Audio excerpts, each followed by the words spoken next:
Blood Bowl 3 is finally out, and I finally get the time to sit here and play it. I have a little bit to play.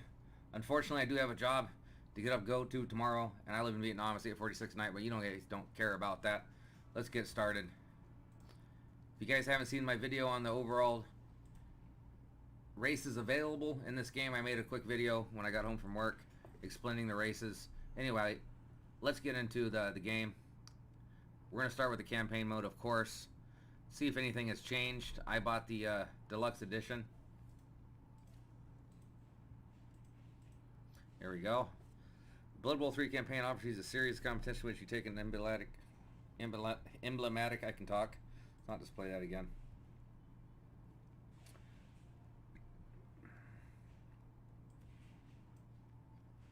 Guess you gotta do one to unlock the other ones, I guess. Friendly match, competitions, my active competitions, hot seat. If you guys want to play a friendly match, drop your Steam name in the comments and I'll add you. I'll play some friendly matches, though I have not set up a team yet, but I will shortly. It's only Tuesday here in Vietnam.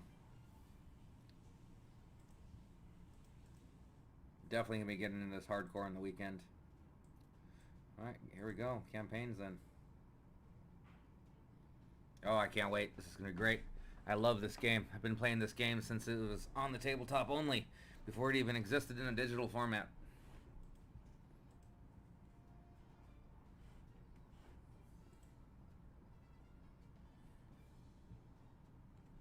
For as long as anyone can remember, Orchidas have been the name of sportswear across the known world, a staggering achievement for a firm of Greenston tailors originating from the Badlands.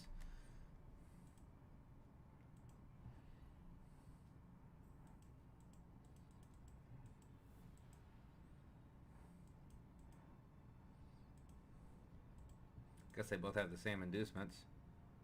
I don't see much of a change between one or the other.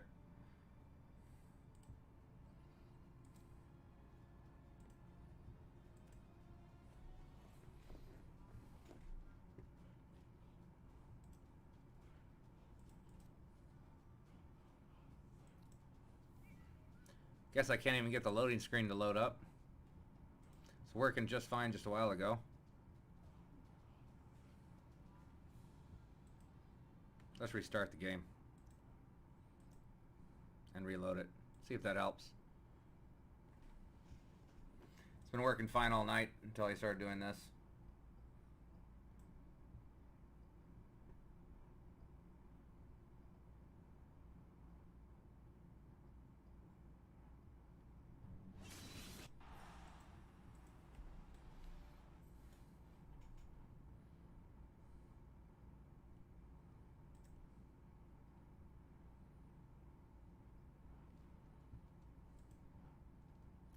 Guess that's for their Discord server. Guess we'll start with the outsiders. Let's start in order. I'm in no hurry to get to ladder or the new. They have a whole revamped multiplayer. I guess I am kind of in a hurry, but I do want to do the campaign. It's standard with Blood Bowl games.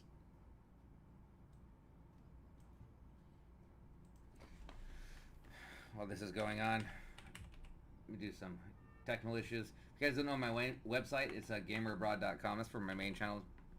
gamerabroad.com/gaming for my YouTube. gamerabroad.com/Twitch for my Twitch.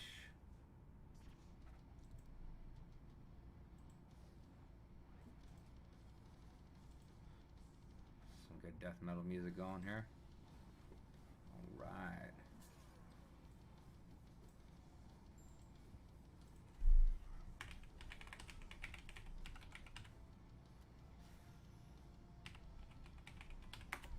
You guys want to come out and chat with me?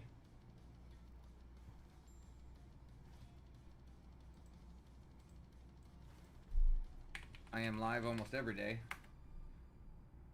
As much as I can be anyways.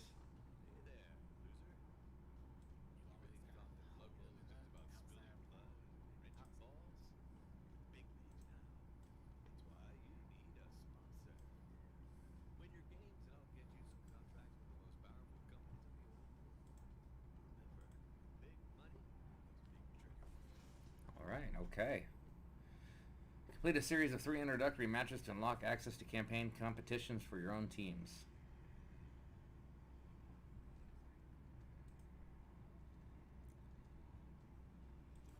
Well, start with match 1. And now your host for the first coach of the Clash of the Sponsors.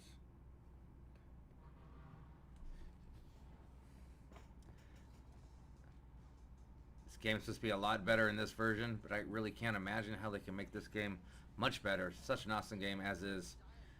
The only thing I'm missing thus far is all the different variety of races that we have in Blood Bowl 2. But I imagine that'll come out slowly but surely through downloadable content or microtransactions.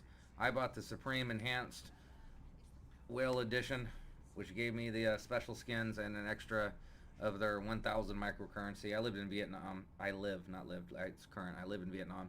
It was 699 VND, which is like, shit. $30. 25 bucks. 25 bucks USD. Games are a little bit cheaper here. Luckily for me, this is not a latency oriented game, so if there's not servers, which there probably definitely is servers nearby, but if there's not, it won't matter at all in online play. I play Magic the Gathering after all. Blood Bowl welcomes you. This tutorial will explain the the fundamentals of the game. Get ready to break some jaws. The aim of the game is simple. Score touchdowns by taking the ball in the opposition end zone. The team with the most touchdowns at the end of the match is declared the winner. The position of the ball is clearly visible thanks to the blue halo. Right now it's on the close to the end zone. It is close to the end zone of your team. Move the camera. Yes, WASD moves the camera. He certainly does. Rotate the camera. Rotating the camera, hold down the mouse wheel. WASD, alright. Move a player. And one thing I do know about this game is they probably want me to do exactly what what they're telling me to do. But normally in this game I would not pick up the ball right now. I would go in here and secure a position. But let's do what the tutorial says to do. Select the indicated player, plan a move. +3 pickup. Spacebar, looks like will be go. I've got some new icons I'm not used to seeing. Blitz activation. Foul activation. You can foul somebody that's down. Talking about much victim must be prone. That's exactly right. Okay, what else? I've never seen these icons before. This is interesting. Limited use each turn pass activation. Player can make an action that combines put together a move and a pass. Okay. Handoff activation. Player can make an action that combines together both a move and a handoff. Cool. I've actually never seen these done before. These should actually be done one at a time. You'd go pick up the ball, you'd move, and then you'd hand it to somebody as another movement. It's like they're streamlining a little bit. Alright, plan a move. Do I actually have to plan it? Let's see. Normally you just do them one at a time. So who is this guy? He's a thrower. Okay. Normally I'd move guys into position and get a catcher in position, etc., etc., but I think I need to do exactly what it's telling me to do. Let's go.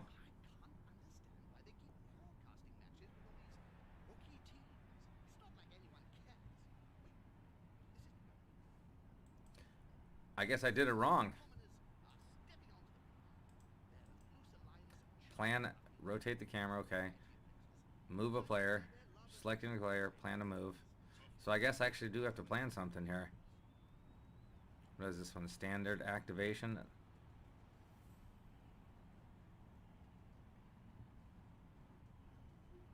Well, who's my catcher? Him. So let's plan to pass. Now does that count as planning a move? Apparently not. Boy, this game has changed. Play again. Rotate the camera. Cool. Select indicated player. What does it want me to do? Plan a move? Does it want me to physically move? Then go to here. Then pass. Does that count? No, it doesn't. What the heck does this game want me to do? Bishop of the ball is clearly visible thanks to the blue halo. Right now it's on the close zone. Thanks to the Cablevision camera, let's read this. Technology, you have access to an aerial view of your players. Look at the pitch by turning your camera. Change the angle.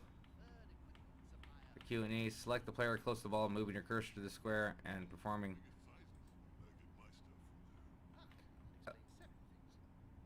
It actually wants me to do it step by step. Okay, now okay. Read the instructions. You know how guys are. We don't read instructions. Now perform a left click on the square adjacent to the ball in the corner to plan a move.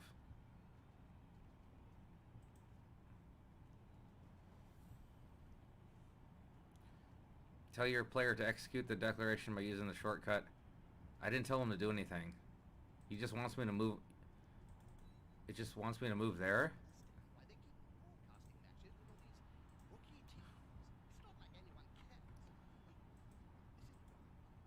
Now perform on the square adjacent. It really does just want me to move one step forward. Here I am trying to play the game, and it wants to teach me how to move the player up one step. Okay. The movement allowance characteristic indicates the number of squares that the player can move. I guess we're doing this step by step. And here I am. I'm just trying to get in there. This is shown on the profile next to selected players. He's got a movement allowance of 6. All right. Continue your turn by planning a move action for your player onto the square containing the ball. Once your declaration is confirmed, the player automatically tries to pick up the ball. His success depends on his agility characteristic. Tip, you can hover up the cursor characteristic shown on the profile of his player to find out more. Agility plus 3. Agility shows how talented the player is picking up the ball and getting out of tackle situations, i.e. dodging. The agility characteristic in the number to be reached is beaten with the D6. Okay, that's a number that has to be... What? The agility characteristic is a number to be reached or beaten with a D6 roll. So that means he has a 2/3 chance of picking it up to reach a 3 or higher. Can I hit go now? I didn't mess up, right? In Blood Bowl, most actions are resolved by dice rolls using a random generator that has been certified as beyond reproach by the NAF. On a 6-sided die, D6, a natural roll of 6 means automatic success, while a natural roll of 1, sounds like Dungeons and Dragons, you thus have at least one chance in 6 of succeeding in an almost impossible action. That's better than 1 in 20, and the same chance of failing at most trivial actions. Okay. Continue your turn by selecting this player and planning a move action to the indicated square. So pick him and move to here. So we're moving. It looks like we're moving our catcher back. This player is being marked because he is inside the tackle zone of an opponent. That would be this guy. There are 8 squares that surround the player. Leaving the tackle zone requires a successful agility test. Failing a dodge can lead to the player falling over, or for the most unlucky, death. Okay.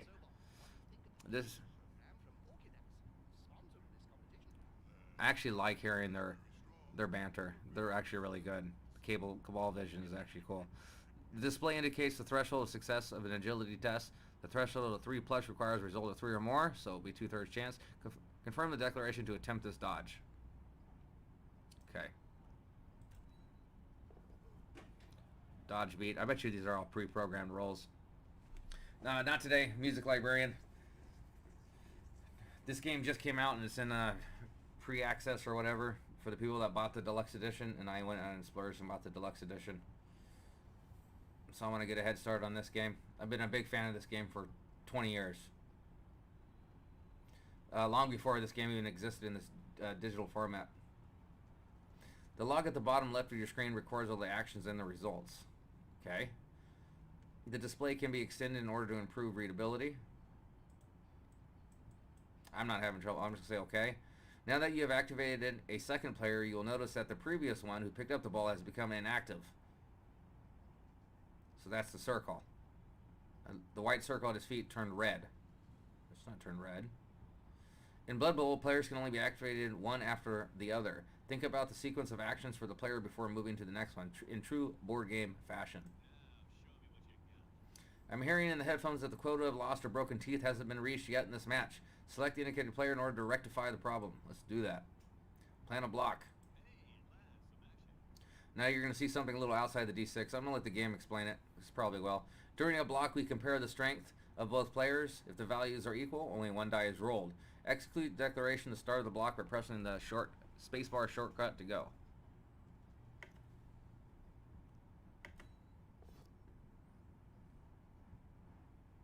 Pow! It's a default result. The target of the block action is pushed back before being knocked down. Normally that's indicated with an arrow and a POW. Let's see how this game has changed. The block dice and the D6 whose sides display the result of the combat, you got a POW. The result, the best possible outcome. So normally that would be a pushback. And on the normal die in the board game, it would be an arrow going back in a POW. So we're going to pick the direction, I think. Oh, I know we are. Let's just go through the tutorial.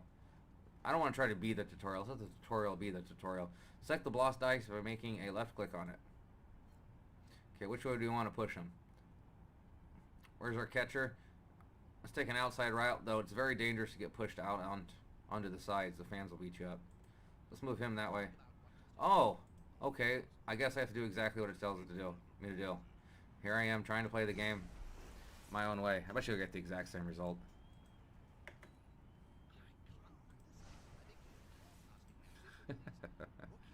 During the block, you can player strengths.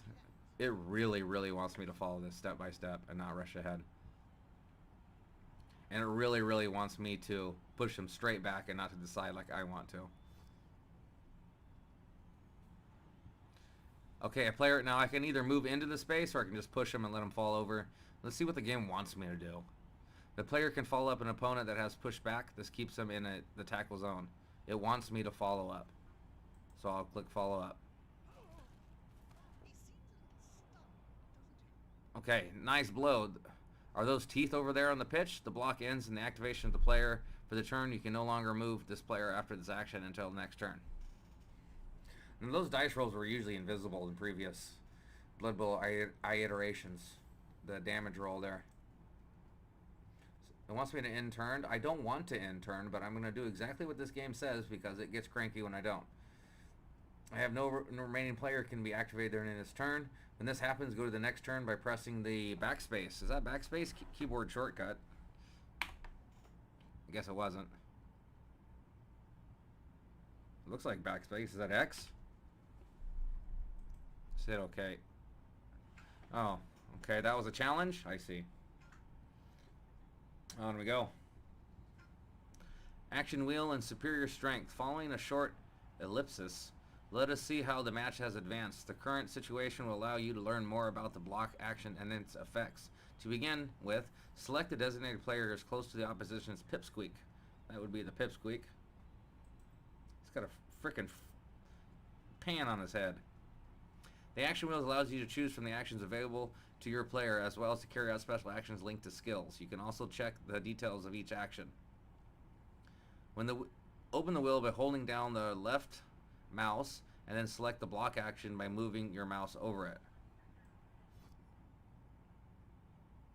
What else we got? Stand up, foul, pass. I like this a little better. It's a little bit more intuitive. We're going down here on the bottom. I have a higher strength than him, so I'm going to roll 2, and I think he's just going to tell me that right now. When you compare the strength values of the two players, you will see that you have the advantage. Superior strength allows 2 block dice to be rolled, so twice the chance of getting a favorable result. The number of dice is displayed over the head, and what's going to happen is you're going to take the most favorable of the results. Your opponent will regret having left his old world halfling hopeful inside the tackle zone of your player. Confirm the block action with the spacebar shortcut. So this one knocks me down, this one pushes him forward. So obviously we want to pick this one. It would seem that you don't have what it takes to flatten your opponent. Be careful, the dice with a skull is called a player down, a result that you don't want. It's the same as a 1 result on a d6. The attack went badly, and it's not the attacker who is knocked down. Your best choice is the dice with the arrow icon. The result is called a pushback. It allows an opponent to be pushed back by 1 square without knocking him down, and I bet you this game's going to tell me exactly what square to push him into. Now before I click this, I'll make sure I have permission to click this die. As for the power result, you must choose the destination square and decide, do I have permission? Select the die. Okay, I have it, the game's permission. And this one's giving me multiple choices. Now, it's probably good to isolate him from his teammate. I'm so scared to give tips and tactics because this is the tutorial. And the tutorial wants me to do certain things. It is giving me the option. So I would push him here. I wouldn't put him next to his teammate because it would allow his teammate to back him up. They get a strength bonus if they're sitting next to a teammate, assuming the rules of the game haven't changed. After the power result, you must choose the destination square and decide whether the player will fall up or not. I'll choose here. I guess I chose to follow up. What I did is I pressed very hard, which I guess constitutes as a double click. You have a player adjacent to the opposition ball carrier. Plan a block actions on the ladder in the ways that you wish, making a left click directly on the opposition player by holding down the click in order to open the action wheel and choosing the block action. Okay, select player, block action. Don't forget to execute the declaration by hitting spacebar, shortcut, go, and big letters, exclamation point. Alright, so it's going to be a pushback and a knockdown. Confirm the POW result with a left click. Let's take a look at the field. And I know it's just a tutorial. I'm not actually trying to win a game here. So I guess it doesn't matter. Let's just push him here. Choose an option. Let's follow up, because if he has to stand up with me next to him and then move away, he'll have to make a dodge roll. So in this kind of situation, it is good to be next to him. The ball carrier is bitten the dust. When the carrier is knocked down, he automatically releases the ball, which rebounds to one of the adjacent squares. Let us leap forward in time in order to put into practice what you have learned up until now. So is that a challenge complete? All right, that was the challenge, and it is done. What other challenges you got for us? Blood Bowl 3 tutorial. Looks like we got a big mofo right now. Now is the time to use what you have learned in order to win this match in the name of the whatever rookies team. Select the ogre on your team and plan a block action that on that ridiculous old world halfling. Oh, that guy's gonna get crushed. That's not a halfling. Where's the halfling hopeful that's adjacent to him? I must not see him because he's a big tub of lard. Let me rotate the camera. There he is. Yep, that dude's gonna get smashed. Probably gonna get 3 dice rolls here. So let's plan a block action.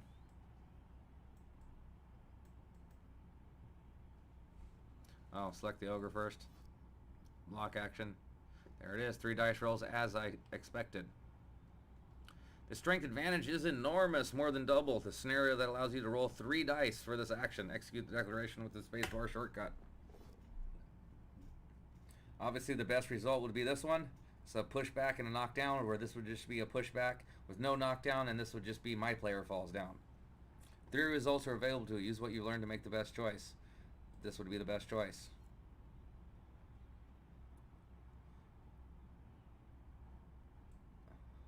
Let's push him right here to isolate him from the player, and we will follow up. That way we're in range to both him, who is on his ass, and the ball carrier at the same time. Execute, and we set ourselves up for a strength bonus for being next to a teammate. If I want to knock this guy down. The match goes on. Execute a block action by this new player against the opponent who is in the designated square. But I guess -2 to dodge roll. It'll be a dodge roll. I'm playing this like it's a real game. Sorry. If this is a real game, I would blitz if I could and push this guy this way. That way I can unimpededly hit the ball carrier. But this game tutorial might make me want to take this guy, push him over, and then blitz with him in this way to hit the ball carrier. Let's see what it wants me to do. Execute the block action by holding down the button. Okay. Got 1 die roll. I like clicking rather than keyboarding. Looks like my player is down. Select player down and grit your teeth. I got uppercutted there. By the way, this is what it's going to tell you right now, probably, is one of your players goes down on your turn, that ends your turn. So risky actions that don't go your way, that can not go your way, should be saved for your ending players. And if it's a crucial situation, that's where you use your bot re-rolls that you buy before the match. I may be going a little too fast on the information field, since we're just doing the tutorial. In Blood Bowl, the failure of an action causes a turnover. A turnover brings an immediate end of your turn. Blood Bowl is a game that challenges you to plan the order of your actions according to the risk involved. Plan wisely in order to lessen the gravity of the premature end of turn. That's what she said. Alright, next challenge.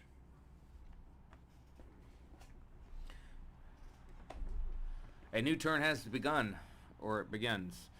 In this situation, you have a player who is in difficulty. I see. A player who is flat on the pitch is an easy target and can no longer take tackle opposition to players. Stand this player up by clicking again on the square and execute the declaration with the shortcut go. So click on the square. Do I have to hold down the wheel? Stand up, shortcut go. Okay. You'll notice that you can no longer plan a block action as player, though I could blitz. A player can only perform one type of action during a standard activation, but I'd have to declare the blitz before I stood up.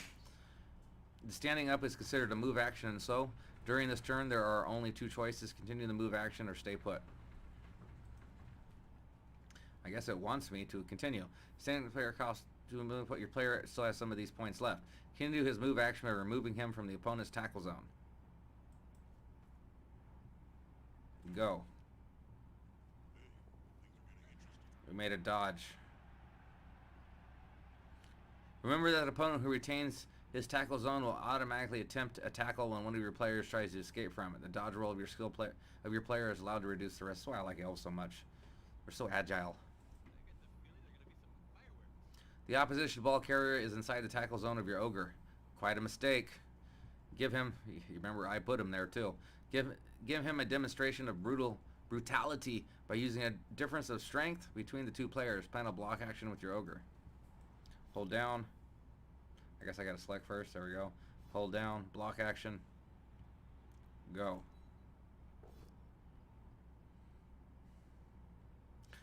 Okay, I believe this is we both go down. Let's see what this game says. The dice roll is called a stumble. The effect is similar to a POW. If the opponent doesn't have the dodge skill, okay, if he has a dodge skill, then I would just go down. Your target has no such advantage. You can choose the result without any worries and knock him down. Okay, I guess it isn't we both go down. Okay. Select the indicated pushback square. I have to pick that one. The ogre doesn't risk much in the middle of the opposition player. Follow up your target or put him in the advantageous position for the next turn. Oh, I gotta click right here. Follow up. Wow, this game's changed a little bit. Ah, gruesome violence. Love it. Where'd the ball go? There it is, right there. Nice. You have wiped out the opposition ball carrier. The ball rebounded into a free square, perfect for an opportunity to make a final sprint. So we're going to pick it up and run to the end zone. Assuming we make our agility point to pick up the ball. One of your players is perfectly positioned to attempt this action. Select him with a left bumper and confirm the move to square containing. What position is this? We've got a thrower. A thrower is actually really good at picking up the ball because he's got to pick up the kickoff. So this is actually a perfect person to do it with too. How convenient. Yeah, why? Okay, one of your players is perfectly positioned. Okay, we already established that. Is there any other actions? Move. Okay.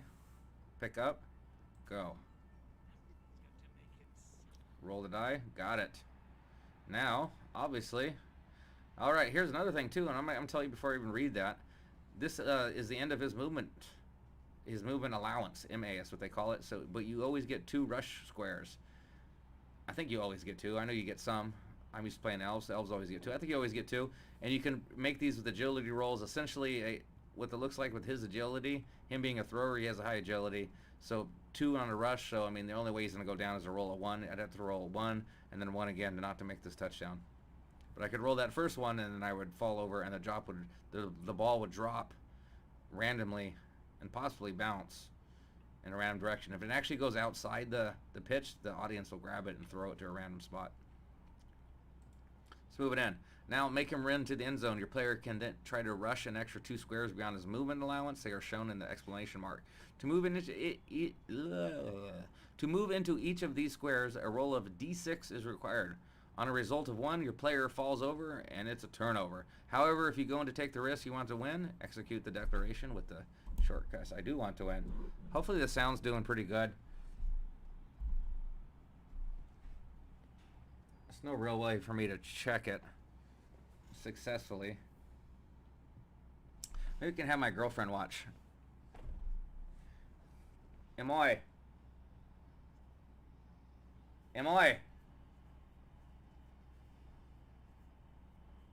D-Dot-A. don't think she's in the house. We have a house guest coming over tonight that's staying here for a few days. So he might be here. Anyhow, I'm going to assume it sounds good. Should be okay if I'm talking into the microphone like this. It's usually good.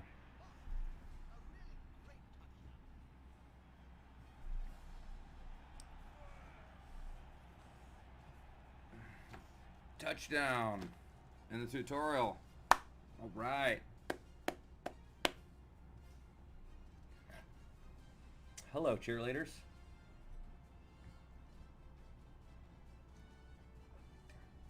Hello, indeed. I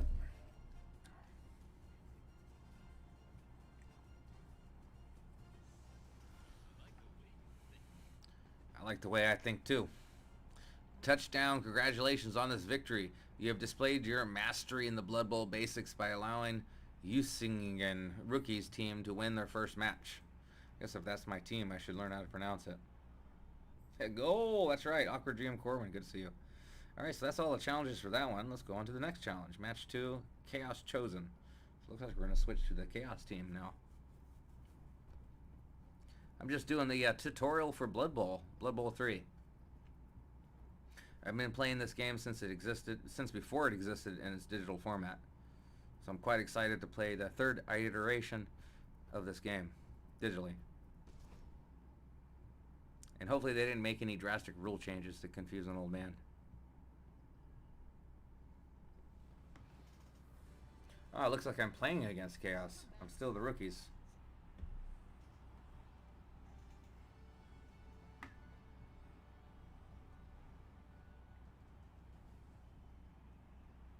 I do plan on to keep playing City of Gangsters though. But this is early access, and I want to take advantage of being able to get a 2-day head start on everybody else since I paid the extra $8. It was actually the only version of the game that I could get the customizable skins for both the races that were being offered. I'm going to go all in on this game. I almost went all in on Blood Bowl 2 a little over a year ago, but I was late. So this time I'm catching one of them finally on release. So I'm going to go on in. All in. And they have a whole revamped multiplayer and a ladder system, everything that every Blood Bowl before this lacked. You no longer have to make your own leagues and manage your own leagues. It's actually be a ranked play ladder managed by the game itself, which us modern gamers appreciate. Okay, anyhow, I ramble, I digress. Welcome to the second Blood Bowl match. Usingen. Let's call him Usunigan? Usunigan? Let's call it Usunigan. I like the way that sounds. Usunigan's rookies team. We'll explore some advanced concepts so that you will shine during the Cabal Night Blood Bowl. Well, now take a look at some of the less commonplace declarations. They are limited in the number of use per turn, but they are handy in order to perform a series of actions during a single activation of a player. Okay, this seems new to me. Select the player with your left click. Click on the opposition player to plan a blitz declaration. A blitz declaration, usable once per turn, allows you to combine a move action with a block action. Once the blitz declaration is planned, execute with the shortcut key.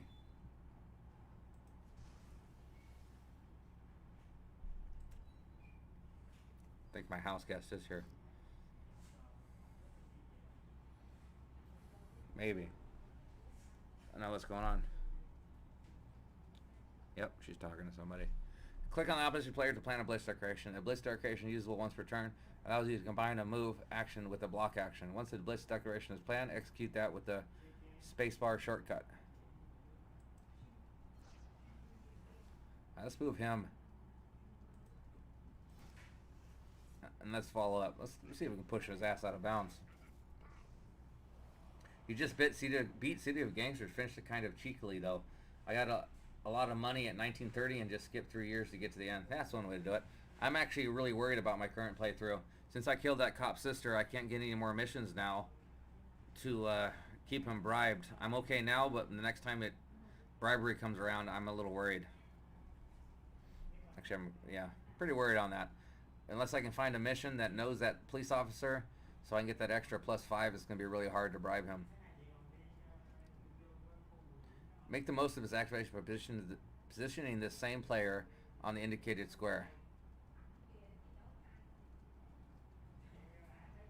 What? Well done. Note that your player can perform an action after this block. The blitz decoration allows him to move before as well as after the block action. Make the most exactly of his playing player on the indicator. Why? I want him to have to dodge when he gets up. The blitz declaration is one of the declarations you can only be performed once per turn. You cannot perform another blitz during this turn, but nothing prevents you from continuing to perform block actions in the standard way. These two players have the equivalent of strength, but the other players can assist the teammate by giving him an advantage. So it will allow me to, it will. Okay. Select the other player and place him next to the player at the indicated square. I got old cooking pot head here. So now I have a +1 strength bonus due to my teammate flanking me. So we can roll 2. Alright, we'll hit the go. So this is us both going down, or just me going down. Not good results. Player down means that only your player is down, and both down means that both players are down. Obviously both down is the best option than just me down. That will end the turn though.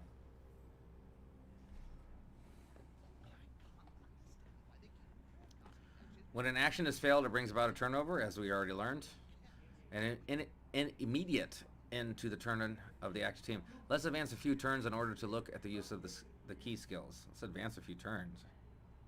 All right, next challenge. Your team begins a new turn. A limited use declaration count on is reset to the start of each turn. The number of blitz declarations is back to 1 on the declaration bar. Okay, I see.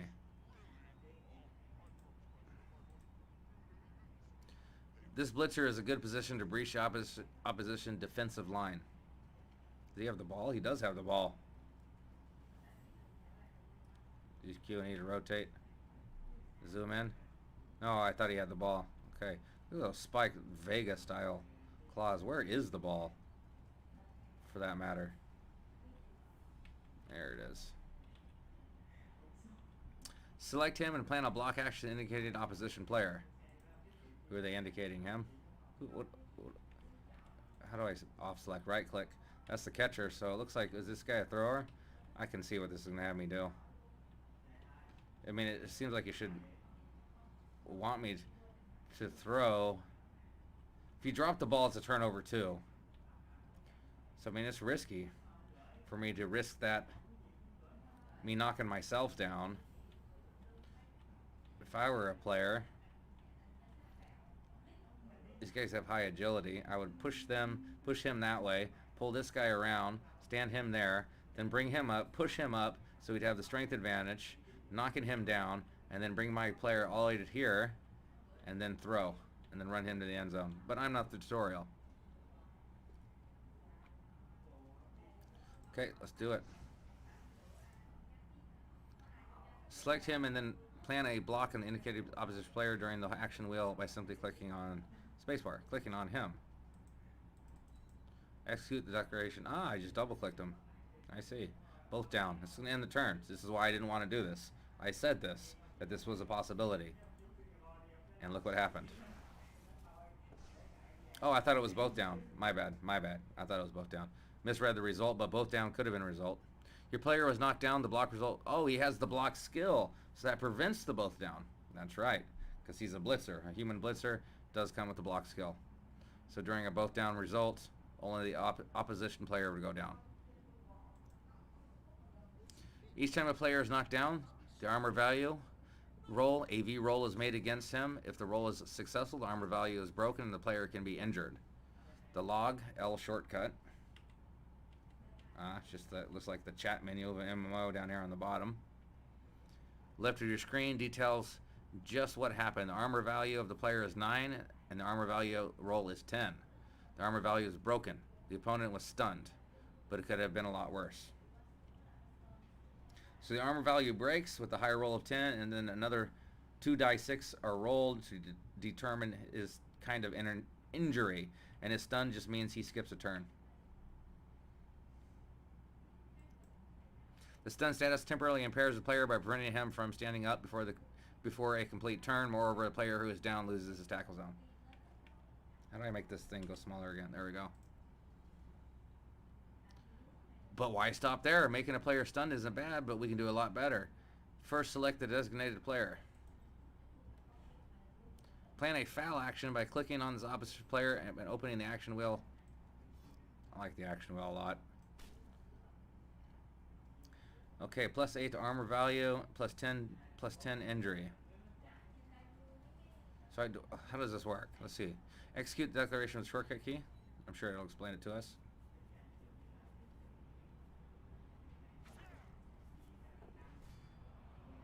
Okay, a KO will actually remove him to the next half of the game. A foul declaration can be used once per turn. It allows you to combine a move action and a foul action against an opponent who is lying on the pitch. A foul action immediately triggers the armor value roll, and is successful, injury test against the player lying on the pitch. An opponent was KO'd. He immediately is removed from the pitch and will have to wait for a new drive. Okay, it's not till the next half. It's a new drive, which a lot of games is the next half, before any hope of standing. 50% chance at the start of each drive. I see. Okay, next challenge. Not always 100% correct, I suppose. Don't tell my girlfriend that, though. I'm always correct. Now let us move to the secret of a successful foul. Move a few players around the chosen blocker who is lying on the pitch. Make sure that your players aren't being marked once they are in place. I'm going to read that again. Assist in being sent off. Move a few players around the chosen blocker who is lying on the pitch. Make sure that your players aren't being marked once they are in place.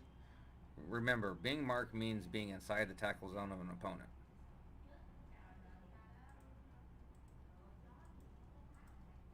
Okay. Begin with the indicated player by moving the others around your target.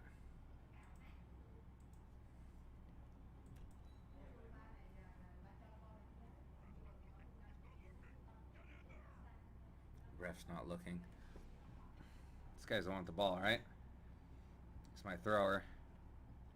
The ball in his hand.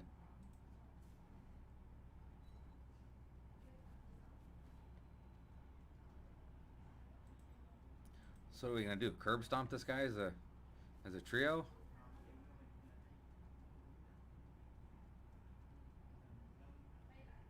Now plan a foul direction with my little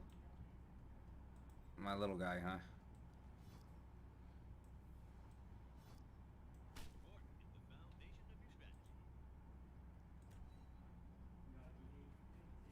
That's what orc players love to do. Wow. In this game, when you make a team and somebody dies, you have a teammate death, they are DED dead. I mean, they're not coming back. Injuries are bad too. You can lose skills. You can collect negative stats. It can be all bad. What is this? Do nothing. The referee noticed something. A foul carries the risk of a player being caught in the act. Fortunately, this argue the call option brings in your coach, who has a small chance at dissuading the referee from sending off your player. Let's argue the call. You're lucky. Your player will not be sent off. The option player won't be setting foot on the pitch in the near future. He's dead. Your foul action broke his armor value, and the injury roll led to a casualty roll, meaning the serious injury of the opposite. That guy will never play again. So the team will actually have to use its spent money to hire a level 1 character, or it's not always level 1. You can recruit higher level characters at a higher price as you progress later, and then those options open up to you. You can see all the results in the log shortcut. Okay, let's see the results. I needed a 5. Claws of Chaos. I don't know what that means. Turn MB5. 5. I know we're on the 5th turn. NB. Not sure what that means. Okay, let's continue. KO'd or injured players are placed in the dugout of their team. Let's just throw them out of the crowd, man. A player who is KO'd has a 50% chance of recovering at the start of each new drive. If successful, he can be placed back in the pitch during the setup phase. This guy's dead, though. Player who suffers a casualty is off the pitch for the rest of the match. Information about injury casualty suffered by a player is found on his profile. Cool. Next challenge. They shouldn't call this a challenge, though. It's not a real challenge to do exactly what the game's telling you to do. Let's move this match forward to encounter a new situation. You have the opportunity to score a touchdown. Start by selecting the thrower and then click on his nearby catcher teammate in order to pass. This is how I remember playing it. Instead of going all down here and doing all this stuff. So he's got to roll for the throw and roll for the catch. There are different types of passes that depend on the distance between your thrower and the target. The further the target, the greater the penalty added to the PA test of your thrower. If the test is successful, the ball goes directly to the target square. Otherwise, the ball deviates or simply falls off the thrower's hands in the case of a total failure, a result of 1 on the die roll. The catch test is based on the player's agility. Each opponent adjacent player is attempting to catch adds a penalty of 1 to the catch test, like his interceptions. To score a touchdown, you can pass the ball to a teammate, or start by selecting your ball carrier. You'll have to pass the ball to a teammate. I just passed the ball. I gotta pass it again. Could have swore in Blood Bowl the rules say you can only pass once per turn. Plan a handoff, that's why, because it's gonna allow me to hand it off. That's how you do it. Confirm by selecting spacebar, sure. Oops. Apparently I did it wrong. Click here, then click here. That's how you do it. Go.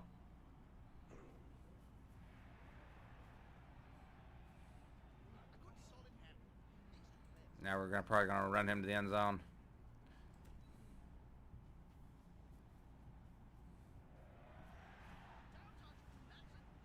Oh, I can't wait till the what else. If you're still here, Awkward GM, do you plan on starting another map? City of Gangsters?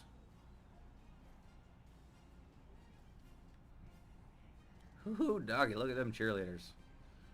Aren't they gorgeous?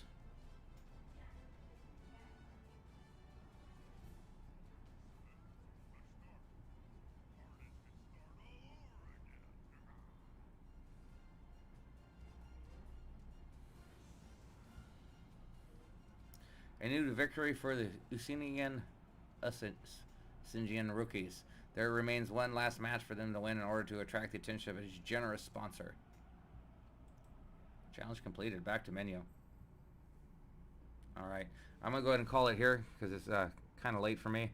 And I got started nice and late. I'm gonna do this again soon. Probably right after work tomorrow. I hope to see you guys there.